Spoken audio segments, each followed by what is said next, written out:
how we think that makes all the difference. It's even more important than the content. Are you thinking with an intensity that is very goal-oriented, ambitious, like I want to get that, I want to figure that out, I want to analyze that. And I have just 3 pictures in my book, and one of them is Rodin's sculpture of the thinker.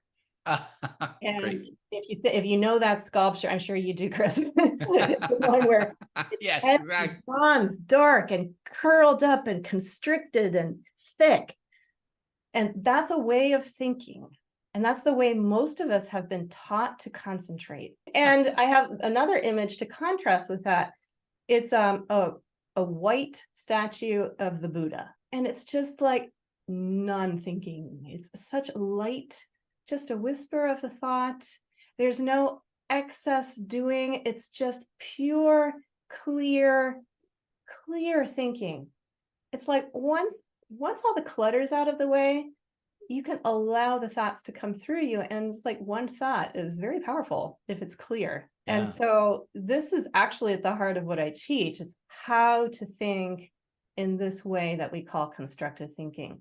And it has to do with the awareness, it's the neurology. We're doing something special with the brain to actually let go of the clutter, the mental chatter, all of that, and to allow the inspired thinking that's clear and simple to come through, and then to allow the body to act on that. Yeah. And that's how graceful movements happen. That's how great art, whether it's with a paintbrush or a pen or a bow, or a baton for a conductor, right? It doesn't matter what I call secondary instrument is. When this instrument, the self, the primary instrument, is working the way it's designed and intended to work, things just happen. And they happen the way they're meant to. You said it before too. Right. It's like Yeah. you allow things to happen the way that they're naturally going to unfold. And you just allow and accept and watch it. And what you realize is we spend our lives thinking we have to force Yes. life to happen. And what we realize is this greater power, this spirit, this divine intelligence has a plan already in mind for us. It's already built into our creative DNA. And if we just let go, it expresses and we'll be okay. You talk about Buddha, and of course, I think there's okay with detachment. Buddhism is all about detachment. I don't think they mean not caring. At That's least not in the sense that we usually think. Yeah. detachment. You just step back a little bit, right? I actually like to talk about the caring issue with my students. I talk about being carefree instead of careful or careless. You don't want to be careful. You don't want to be careless. You want to be carefree. But in that, with that healthy detachment that is allowing things to work, because otherwise you would have to be careful. I can think, I'm really jealous of that person. I feel, and I can feel really tight when I think it, because actually what's happening is I'm having a reaction to the thought. Whereas if I just notice the thought, I'm really jealous of that person, and it's true, but I'm not reacting to it, I don't get tight. It just passes through. It's like I'm allowing the thought, because we have all kinds of crazy thoughts come through, right?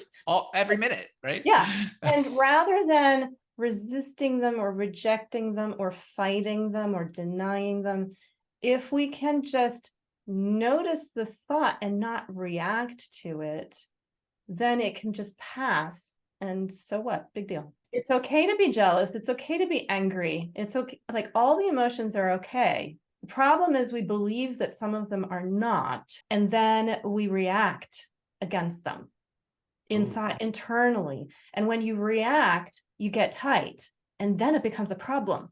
And you think that the problem is the fact that you're angry or that you're jealous or whatever, when actually the problem is that you're reacting to the The, thought. the problem is the judgment of the thought. Exactly. Well, I love what you just said. That it's delicious. I mean, I love that because How like we you said, interpret. Mhm. yeah. How do we? I love that. Because people sit there and go, well. So what you're saying is there are no thoughts that are bad or good.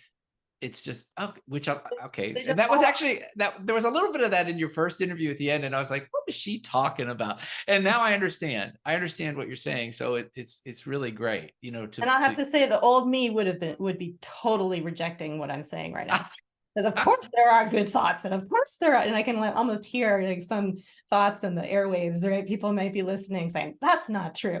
you know, it's funny. I love it because I just did a solo show here in Dallas about 6 weeks ago, and it was called Emotional Roller Coaster. And Mm, each painting had a strong emotion, and I wanted people to walk through the show and literally feel happy, sad, and realize that they're just transitory. And you've just given me some clarity even on what I wanted to say to them, which mm, is to not judge it, to just feel it. Just yeah. feel it. Yeah. Oh, this painting feels this way. Oh, this painting feels this way. Oh, this painting. Look at that. Isn't it interesting? Because I think where we're in trouble today on this planet is so many people are judging it and then fighting and, you know, in having it come out in bad ways. And it's just say, and just if we could just step back a little bit, right? Yeah, exactly. And I have to just add that that goes the same for so-called good thoughts. Yeah. Oh, yeah. We react in the opposite way to good thoughts, like, oh, I love that. Isn't that amazing? And we want to hold on to that, and we create a whole bunch of tension by doing that too. And as artists, this is absolutely an essential skill to have. You want to create something that is going to touch someone, to move them, and to you want them to have an experience with you. It's a shared experience. And yet to be able to share it, you need to find a way to let it through you, which means you can't be reacting against it or wanting to hold on to it. Instead, and with music, this is really evident because the music comes in immediately, it's over. Like you hear one note and then it's gone. It's not like a piece of art that you hang on the wall and you can keep looking at it. And so when I'm playing a piece of music, well, the idea comes and I need to allow it through me. Like it's in my mind first, and it comes through my body. And then I'm allowing my body to create it with the instrument. And it might be really angry music, or it could be just passionate music.